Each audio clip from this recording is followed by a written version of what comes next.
Now, I'm going to use a word you're not familiar with, Fred. Okay, what is that? Jaguar has a sedan waiting list. Sedan? Sedan. What are those things? Those are like low slung four-wheel vehicles with four doors and seats, and they're comfortable. And I've heard of these things, but yeah. Well, we'll tell you. Back in the old days.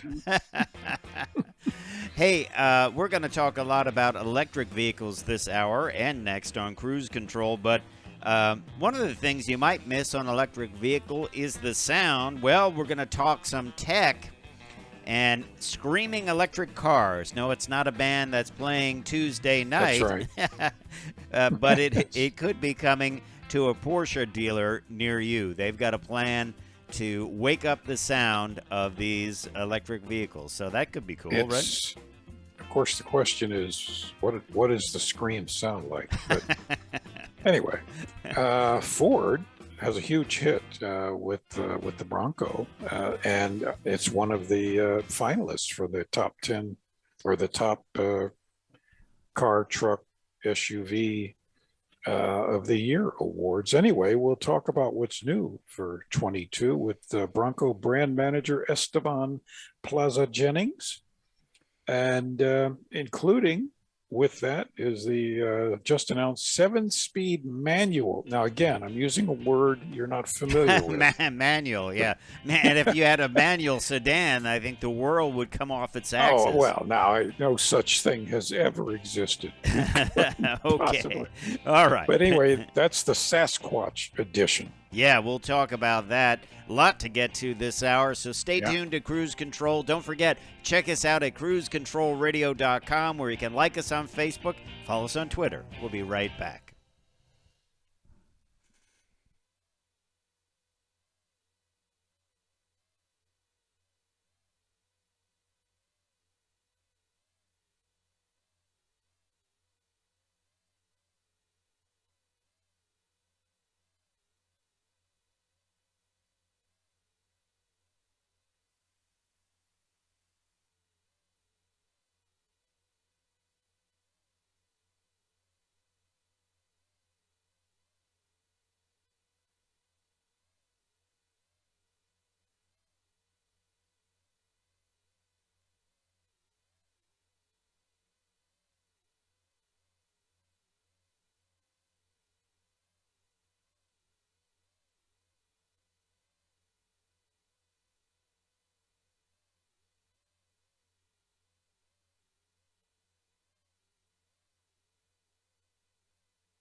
Cruise Control. And welcome back to Cruise Control. I'm Les, he's Fred, and Yep. we are running down a lot of stuff going on. The LA Auto Show just started this week. It's a big, big, big show with lots of participation. In fact, I'm going to go out on a limb and say it's now the biggest auto show in the U.S. It's certainly one that emphasizes what they call mobility in different ways, and I think that is certainly the highlight of the show, and a lot of reveals. Les, we should start with Nissan. Now, Nissan, I wouldn't call this a reveal, but we've seen it before. But now we have more information about pricing, and also about when you'll be able to order this. This is the Nissan Aria, and it has 300 miles of driving range. It will be available in a all-wheel drive version as well as a front-wheel drive version. And the details we have on it, it's a 2023 model. As I said, 300 miles of range. It's going to start at $45,950, and that's for the front-wheel drive model. And they've already opened up a special portal at nissanusa.com/area/reserve, so you can start putting your orders in for this vehicle. A lot of people are very excited about it. In a way, it reminds me of when the Murano came out. It's exactly what I was thinking. The Murano was the first stylish SUV. Mm-hmm. Before that, they were all just boxes. Right. And this has, I wouldn't say it's a stylish breakthrough, but it seems to have presence. I would agree. And I think it's going to be quite the hit for Nissan. I think people are clamoring for this stuff, and Nissan knows that, and they're going. And it has a face. It has a face. It has a grill, basically. So that's good news. It's important. But they haven't been resting on their laurels, Les, because there's more going on over at Nissan, and some of it involves one of their most popular models, if it's not their most popular, and that is the Nissan Rogue. They have a new VC turbo engine. It's a variable compression, turbocharged 1.5-liter engine. I've driven vehicles with this in. It's great. 201 horsepower, 225 pound-feet of torque. That's an increase of 11% and 24% on the numbers. Yep. And MPG is up 33 to 33 miles per gallon. That's an increase of 3 miles per gallon. Not bad for the Nissan Rogue. Nice little vehicle. Yeah, and the Rogue, which has been out about 12 or 13 years now, it just stays popular. Yeah. Well, here's another vehicle that looks really cool and is part of the Nissan lineup. We have some pricing on that. That is the Altima. That got some new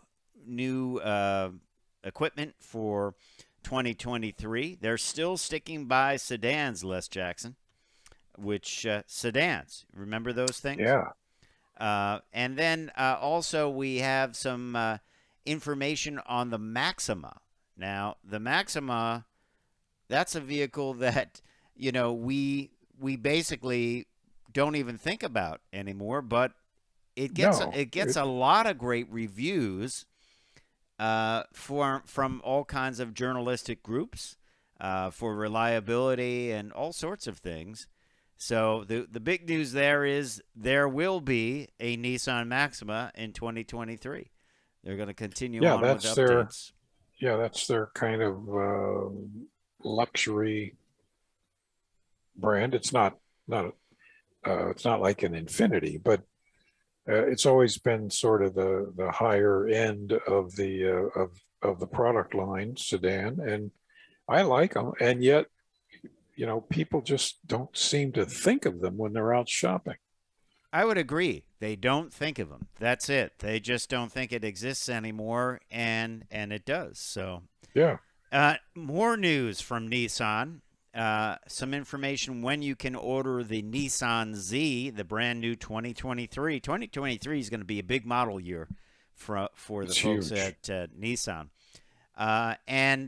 So they're, according to the new Nissan Z forum, they're saying that you can start ordering a new Nissan Z after January 3rd in 2022. And we'll talk a little bit about that when we come back. And I think they're going to have a lot of reservations for that. What do you think, Les Jackson? I think so. There's a following for Z's, and this is getting a little bit more traditional. All right. Well, we'll talk more about some new reveals from the LA Auto Show and screaming electrics when we come back on Cruise Control.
Cruise Control.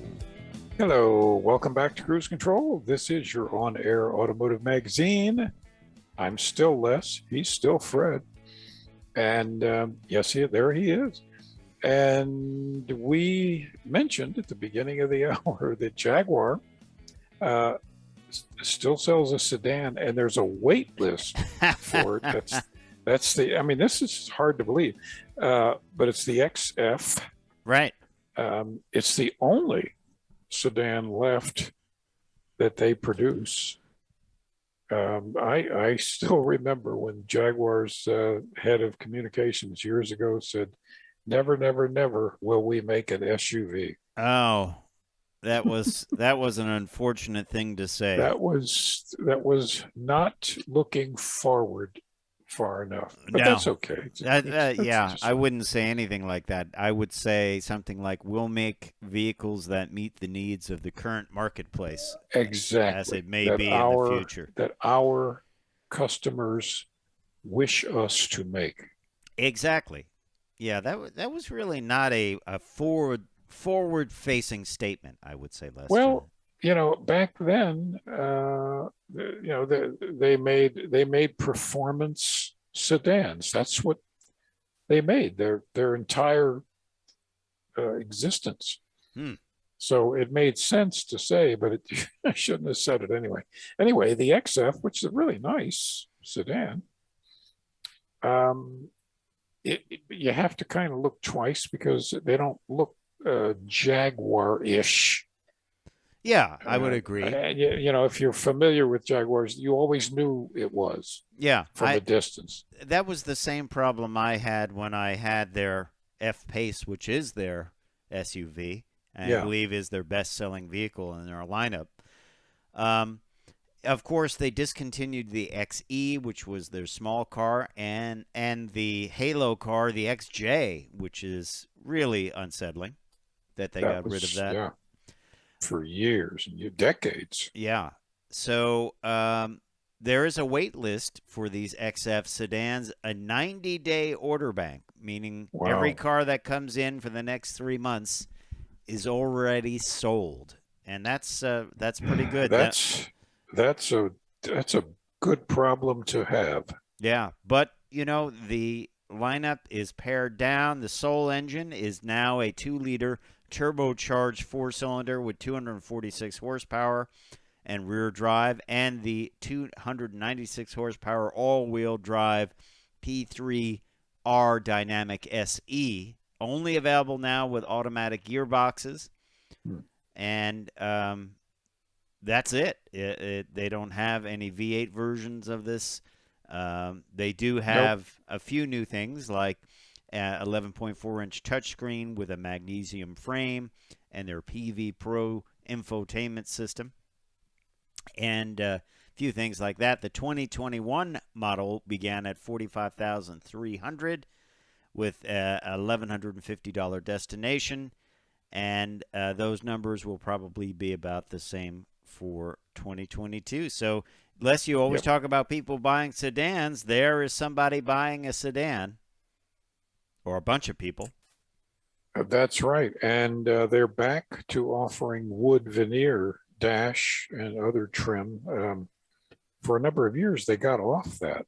Yeah, which was always which I think was a mistake because Jaguar was always known for these beautiful wood accents in there. Yeah. Hey, let's talk a little tech, shall we? Let's do that.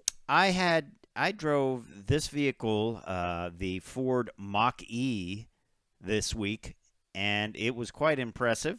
It did have some sound to it, but not as much sound as we would be used to in a gas or diesel-powered vehicle. And that's one of the things that the folks over at Porsche are trying to take on.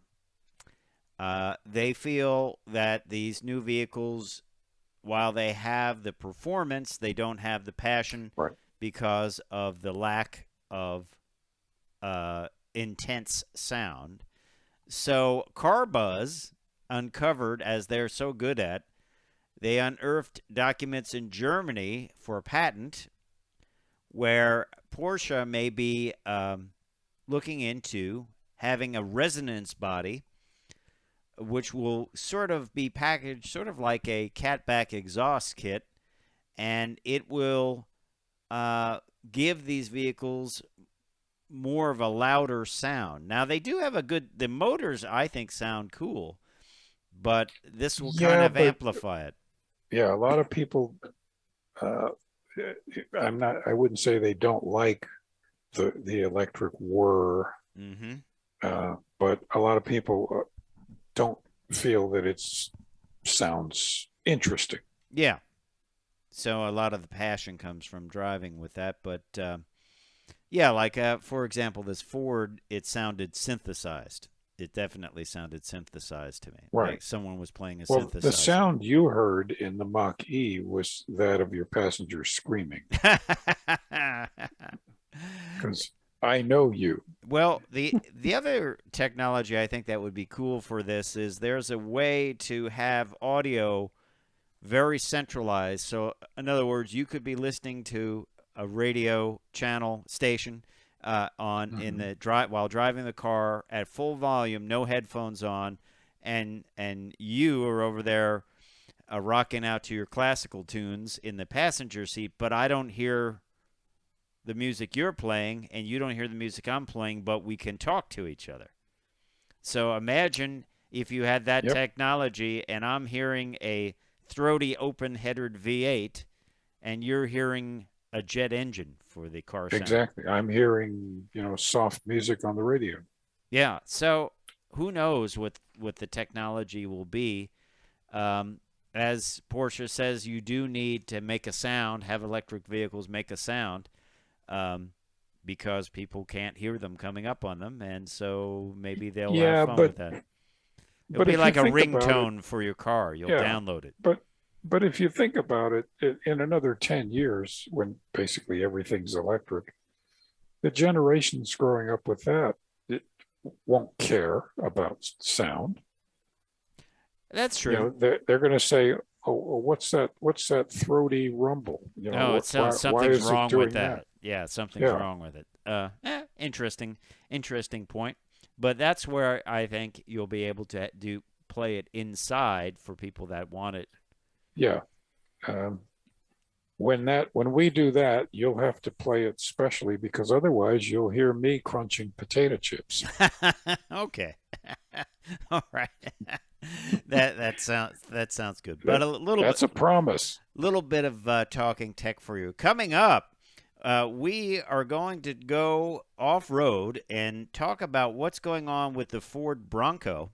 Ford Bronco had a big announcement this week, and it has to do with that thing that's a stick that points out. It comes out between the floor and the seats, and you move it around. You know what I'm Yeah. talking about? Mm. Um, Yes, indeed. so a lot going on. They also have this very cool green color available. A lot going on for 2022 with the Ford Bronco. We're going to get all the details from Bronco brand manager Esteban Plaza Jennings coming up. And as I said, I believe it was only yesterday that they announced that they would have the 7-speed Sasquatch Bronco, and it's quite neat. I drove the Bronco for a very short distance um, on a rainy day, and I found it to be a lot of fun. I didn't do big off roading with it, that's for sure. But I think this will be a very cool segment to get the update on this and talk about how they're listening to their Bronco owners and potential owners. And really, I think that's something that people love these days. It's not just the big faceless company saying, "Here, Yep. this is what you By get." the way, that video is definitely off road. That would be considered off-roading, yes, for Yeah. sure. Hey, I'm Fred Staub, and he is Les Jackson. We are going to be right back with more Cruise Control talking Ford Broncos, so stay tuned.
And welcome back to Cruise Control, your on-air automotive magazine. I'm Fred Staub.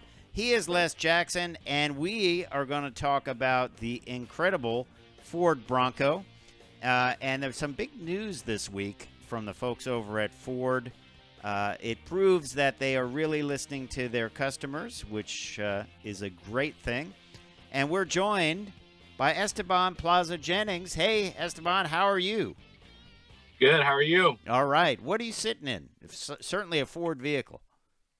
I'm sitting in a F-250. Okay, cool. Wow. You had a little bit of a busy week because you revealed something that probably a lot of people were asking for, but, you know, it's not a cheap thing to do to put a manual in a vehicle in a Sasquatch package. And it kind of came out of a lot of feedback from Bronco owners and potential Bronco owners, right? Yeah. So we launched the Sasquatch package in 21, which is our 35-inch tire package. And it has a bunch of other off-road goodies like locking front and rear differentials and our upgraded Haas suspension. But we did get a bunch of feedback, to your point, that customers wanted it with the manual transmission. Originally, we only launched it with the automatic. So we went back to engineering and said, what's it take to get the manual on Sasquatch? And we were able to get it done for the 22 model year. Wow. How did you settle on a 7-speed? Is that what most of the customers wanted? The 7-speed is actually pretty innovative because it has 7 forward gears. So it has that crawler gear, which is unique to us in the segment. And that's what gives us our really extra low crawl ratio. So when you have it in 4 low and you have it in the crawler gear, we have a 94.75 to 1 crawl ratio. Wow. It just idles and it crawls along. Yeah, you're only going single digits as far as miles per hour when you got it double low. Wow, that is amazing. Now, that's cool. Engineering-wise and cost-wise, that's a lot to get a vehicle recertified with a manual. So I have to say hats off to Ford for doing this. And I think it's really important for potential buyers or buyers that have already made the purchase to feel like you know, they're important to Ford, like they're listened to. It's not like, oh, well, yeah, that'd be nice, but, you know, we can't do that. Yeah, no, we're definitely always listening to customer feedback, whether it be online or in person at events when we have ride and drive events. That's stuff that we are constantly taking back and trying to improve the vehicle on. So you're showing right now some pictures of one of our new for 22 colors, and that was also based on customer feedback. Just we had a tremendous outpouring of want for a green, so we introduced eruption green for the 22 model year as well. Wow, and it's a neat color. By the way, congratulations on being one of the finalists for North American Car Truck SUV of the Year. That's a tough group of competitors, and I have a feeling you're pretty much at the top of the list. Well, thank you. Appreciate that. Yeah. You've also taken care of, you know, people that have ordered Broncos and had to wait a little bit. I think Ford has to be, you know, highlighted for that. I think that's a great thing. But let's talk a little bit more about what's going on for 2022. And it's almost time to start ordering 2022s, right? Yeah, our order banks are open for 2022. So customers who had a 21 model year order, but weren't able to get scheduled for 21 production, we're asking that they go back into their dealers and update their orders for 2022 to make sure that they capture any of those new options that are available that we talked about. Yeah, I'm always people sometimes say, oh, I have to wait till 2022, but the vehicles just get better. There's more options, there's improvements, and it's not a bad thing to wait a little bit sometimes, is it? Yeah, I mean, we're fully ramped up for production in 2022. So, 2021 was only a partial model year, so we couldn't get quite as many Broncos out as we wanted. But we have a full model year for 2022, and we're looking forward to producing quite a few Broncos and getting a lot more Broncos in customers' driveways. Are most of the customers expected to go off-road? I mean, I know you're probably not asking them specifically, are you buying this to go off-road? But I'm just curious what percentage of customers, are strictly buying this saying, hey, I'm an off-roader. I just love going across rocks and deserts and all of that. Is that predominant? Yeah, so when we did our customer research early on in the program, we did see that the Bronco target customer, those customers significantly over-index on driving their vehicle off-road versus a standard SUV buyer. So they do value that improved capability and durability that we put in our vehicles, our built wild capability for Bronco. It's definitely, there's definitely a strong tendency towards that sort of activity. Yeah, and I just think myself, I don't want to take it off road because the beautiful so paint. Nice. Yeah, I'm gonna just scratch it up. Yeah, there is another new color for 2022, and it is probably, I don't have a picture of it, but an incredible red. Yeah, we do have chili pepper red, which is going to be available for 2022 as well.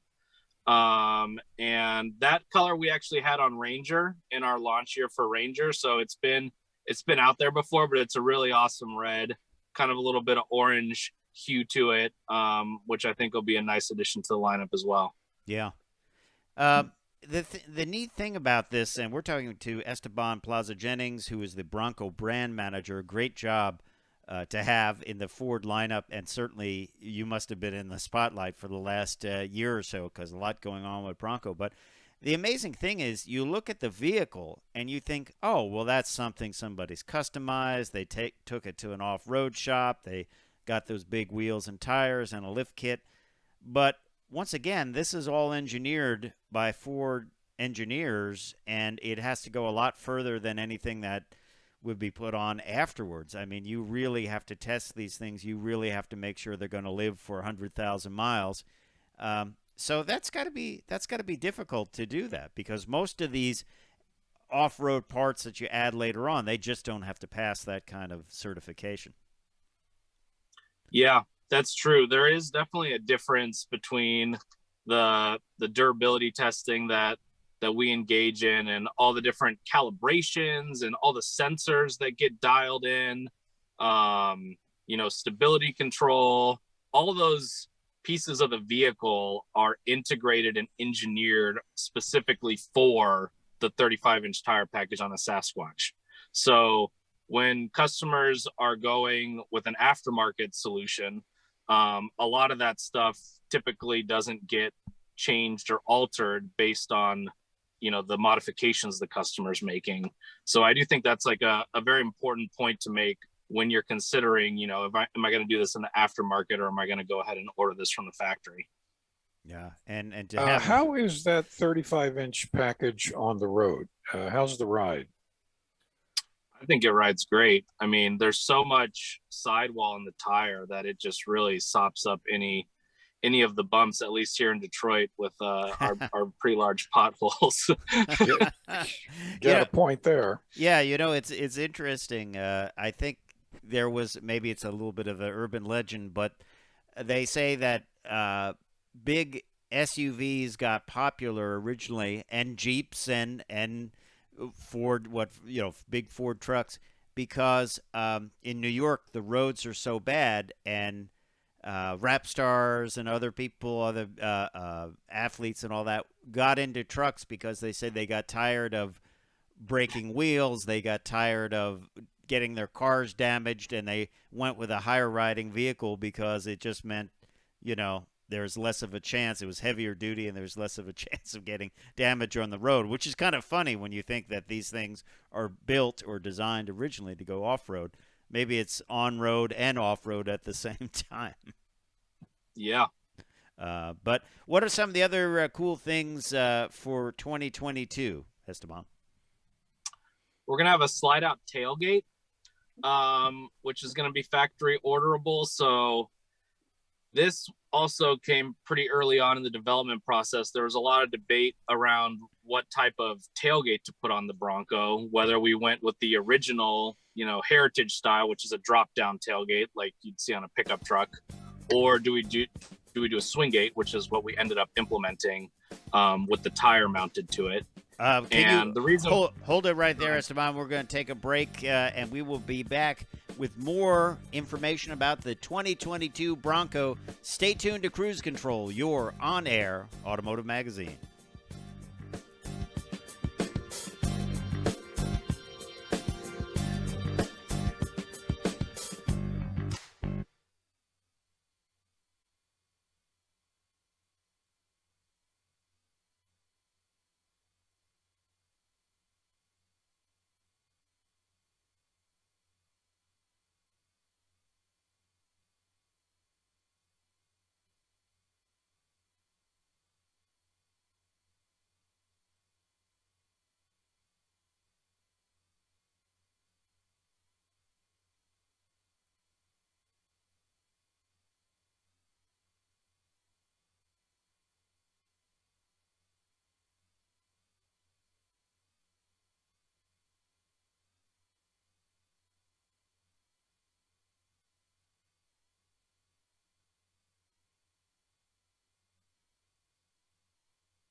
tedium. Cruise control.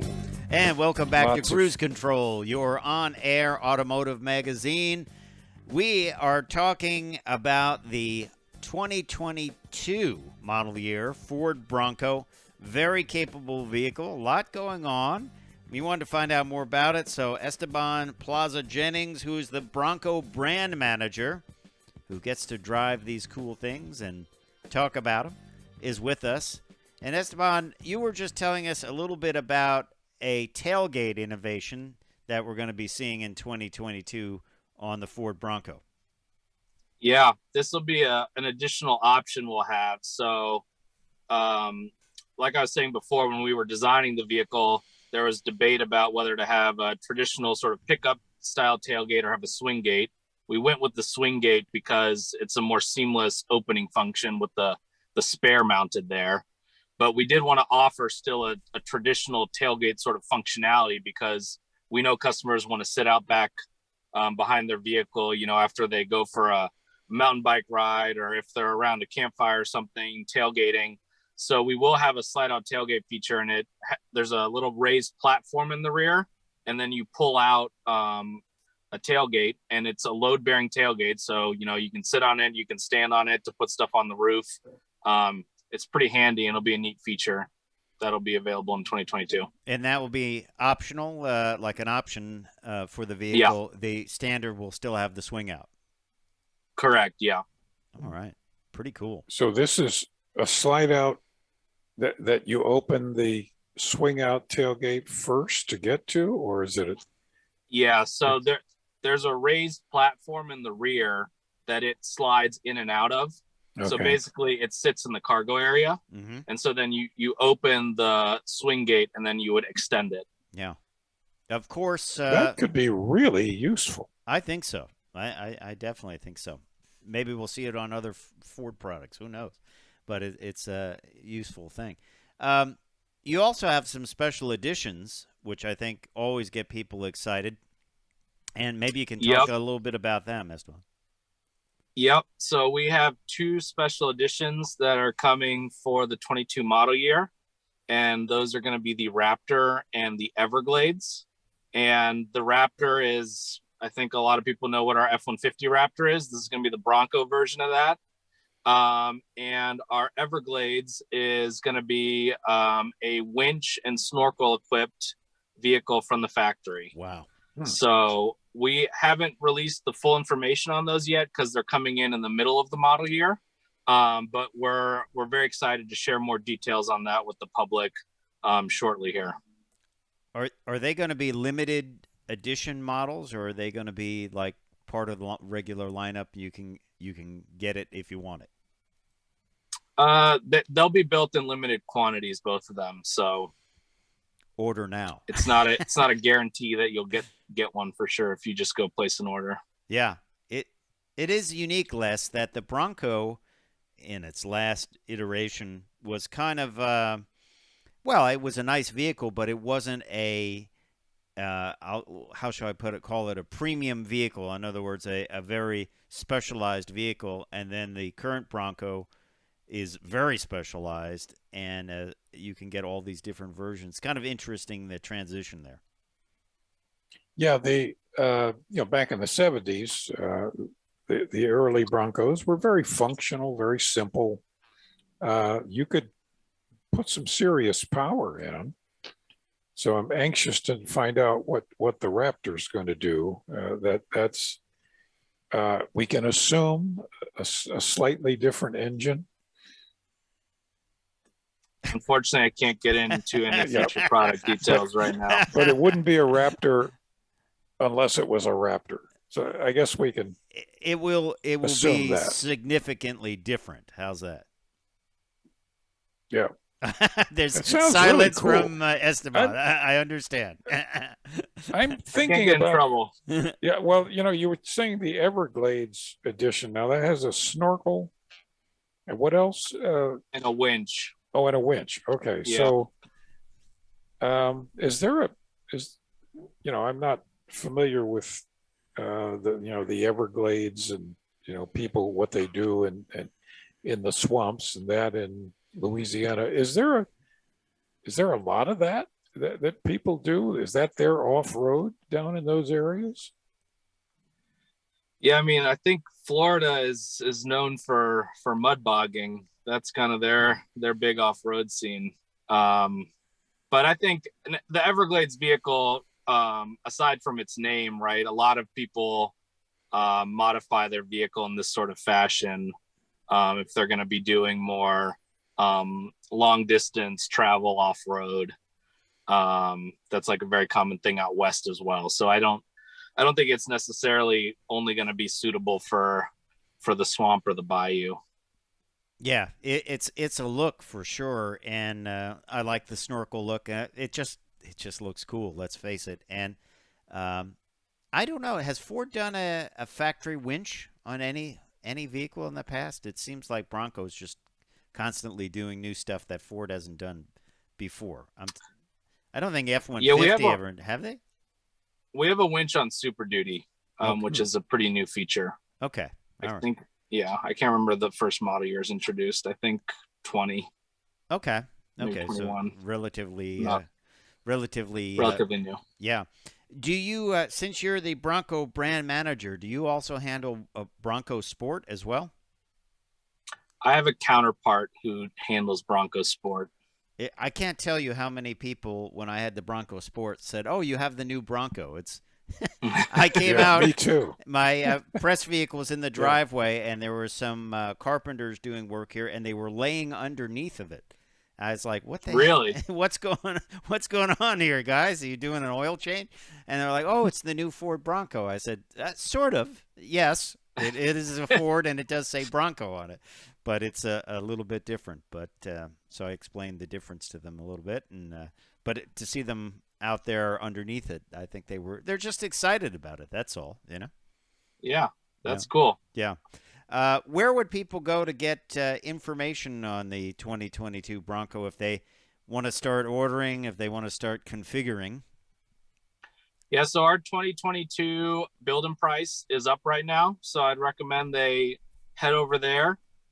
Make sure they're on the 2022 one, not the 21 build and price.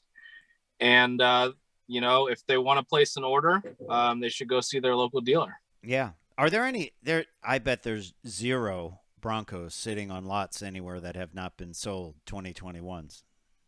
Yeah, we're focused first and foremost on building all of our backlog of orders. So that's what we're trying to work through right now. Yeah. Is it all order at this point? If you go in for a Bronco, there's probably not stock around, I would imagine. Yeah, very few and far between. Yeah. Very cool. Well, Esteban, we appreciate you coming on and telling us about the 2022 Bronco. I look forward to driving it more. I know Les has driven it a little bit, and we both look forward to doing a little bit more off-roading in it. All I did was drive around a park on a rainy day, so that wasn't exactly a full test. That doesn't count. No, that wasn't. Yeah, we got to get you guys off-road. Yeah. And all I did was go to the parking lot of the local mall. It sounds like some significant. Drive over some curbs. Oh, well, actually, yes. Yeah. I'll be honest. The yes. Sasquatch edition would be good for that. You know, I think that's pretty cool. You have to ask about that name. I don't know who owns the rights to it, but it's been around for a while, and it's interesting that you guys picked that, Esteban. Yeah, well, it has very large tires, so that was a little bit of the inspiration there. Yeah. Well, we appreciate you coming on and sharing some information on the 2022 Ford Bronco from the seat of his F-250. Esteban, we appreciate it, and it's time for me to say I'm Fred Staub. I'm Les Jackson. We're going to see you down the road. Bye. Take care.